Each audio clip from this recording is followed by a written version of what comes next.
ছাত্র জনতার মুখোমুখি নারায়ণগঞ্জ ৫ আসনের বিএনপির মনোনীত প্রার্থী মাসুদুজ্জামান মাসুদ। রবিবার ৭ ডিসেম্বর বিকেলে জেলা শিল্পকলা একাডেমির মিলনায়তনে শান্তি, উন্নয়ন, কর্মসংস্থান ও শিক্ষার কেন্দ্র হবে এই নারায়ণগঞ্জ প্রতিপাদ্যকে সামনে রেখে ছাত্র জনতার মুখোমুখি অনুষ্ঠানে প্রশ্ন উত্তরে মাসুদুজ্জামান মাসুদ। এই সময় বিএনপির চেয়ারপারসন বেগম খালেদা জিয়ার রোগ মুক্তি কামনায় ও দোয়া অনুষ্ঠিত হয়। এই সময় সঞ্চালক জুলাই যোদ্ধা ও শিক্ষক নাজমুল হাসান রুমির সঞ্চালনায় অনুষ্ঠানে উপস্থিত ছিলেন বিভিন্ন স্কুল, কলেজ ও বিশ্ববিদ্যালয়ের শিক্ষার্থী সহ বিভিন্ন শ্রেণী পেশার ও সদর বন্দরের বিভিন্ন ওয়ার্ডের ভোটাররা।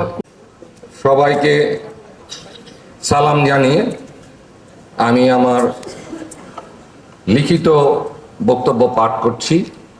এরপরে আমরা প্রশ্ন উত্তরে চলে যাব এবং আমি অভিভূত আপনারা এমন সাড়া দিবেন ঠিক বুঝে উঠতে পারিনি। মতের অমিল থাকা স্বাভাবিক, এটাই গণতন্ত্রের সৌন্দর্য।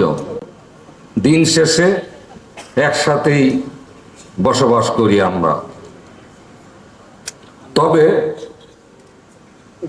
আমরা দৃঢ়ভাবে বিশ্বাস করি একজন জনপ্রতিনিধির কাছে প্রত্যেক নাগরিকের মতামতই অত্যন্ত গুরুত্বপূর্ণ।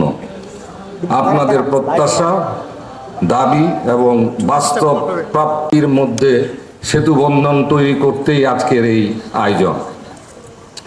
আমরা আগামী নারায়ণগঞ্জকে প্রবীণদের অভিজ্ঞতায় এবং তরুণদের চোখে দেখতে চাই। তারুণ্যের স্বপ্ন, সাহস, সম্ভাবনা এবং প্রবীণদের জ্ঞান বিচক্ষণতার সমন্বয়ে একটি আগামীর নতুন নারায়ণগঞ্জ গড়ে তোলার লক্ষ্যে আমরা কাজ করে। আমাদের সম্পর্ক অবিচ্ছেদ্য। আমরা চাই বন্দর ও নগর নিয়ে একটি আধুনিক, পরিচ্ছন্ন ও বাসযোগ্য নারায়ণগঞ্জ গড়তে, যেখানে থাকবে সুপরিকল্পিত সড়ক ব্যবস্থা, ড্রেনেজ, পার্ক, খেলার মাঠ ও আধুনিক গণপরিবহন। বন্দর ও শহরের যোগাযোগ উন্নয়নে কদম রসুল সেতু অত্যন্ত গুরুত্বপূর্ণ। আমরা এই সেতু নির্মাণের বিষয়টিকে জাতীয় অগ্রাধিকারের দাবি করছি, যাতে নগর বন্দর সংযোগ সহজ হয়, ব্যবসা বাণিজ্য ও শিল্প কারখানার কার্যক্রম আরো গতিশীল হয়। আপনারা ইতিমধ্যে দেখেছেন গত 3 দিন আগে কদম রসুল সেতুর পরীক্ষামূলক পাইলিং শুরু হয়েছে। আমরা আশা করি অচিরেই কদম রসুলের সেতুর মূল কাজ শুরু হবে। আমরা এই মঞ্চ থেকে তার জোর দাবি জানাই। নারায়ণগঞ্জ একটি গুরুত্বপূর্ণ শিল্প ও বাণিজ্যিক জেলা হওয়া সত্ত্বেও আজও এখানে কোনো পাবলিক বিশ্ববিদ্যালয় বা সরকারি মেডিকেল কলেজ নেই। এটা নারায়ণগঞ্জবাসীর সাথে অবিচার। আমরা চাই নারায়ণগঞ্জে পাবলিক বিশ্ববিদ্যালয় ও মেডিকেল কলেজ প্রতিষ্ঠা করতে, যাতে আমাদের সন্তানরা নিজ জেলার মধ্যেই উচ্চশিক্ষার সুযোগ পায়। নারায়ণগঞ্জের সংস্কৃতি এক সময় ছিল এই শহরের প্রাণ। নারায়ণগঞ্জের ধর্মীয় সম্প্রীতি, ঐতিহ্য আমাদের গর্ব। আমরা বিশ্বাস করি সম্প্রীতি শুধু ধরে রাখা নয়, বরং তা আরো দৃঢ় করা আমাদের দায়িত্ব।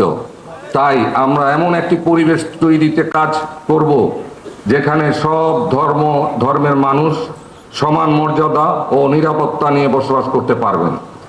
শহরের দীর্ঘস্থায়ী যানজট নিরসনে নারায়ণগঞ্জকে আধুনিকায়ন করার পরিকল্পনা করছি। তারই ধারাবাহিকতায় যানজট নিরসনে ইতিমধ্যে আমাদের কিছু স্বেচ্ছাসেবক নিয়োজিত আছে ট্রাফিক ব্যবস্থায়। নারায়ণগঞ্জ একটি গুরুত্বপূর্ণ শিল্প নগরী, তাই আমরা চাই শিল্পবাহী আমদানি রপ্তানিমুখী যানবাহনের জন্য একটা পৃথক রোড নির্মাণ করা হোক। এতে করে সাধারণ জনগণের চলাচলের রাস্তা যানজট মুক্ত থাকবে এবং নগর জীবন আরো স্বস্তিদায়ক হবে। আধুনিক কর্মসংস্থানমুখী ও শিক্ষার কেন্দ্র হিসাবে নারায়ণগঞ্জকে গড়ে তোলা যেখানে প্রতিটি মানুষ গর্ব করে বলতে পারবে এটাই আমার শহর, এটাই আমার নারায়ণগঞ্জ। আমরা আপনাদের কাছে, আমি আপনাদেরকে ইতিমধ্যে বলেছি, আমি একটা জাতীয় দলের আদর্শে বিশ্বাসী। আমাদের দলীয় চেয়ারপারসন বেগম খালেদা জিয়া অত্যন্ত অসুস্থ, তিনি এবাকের হাসপাতালে চিকিৎসাধীন।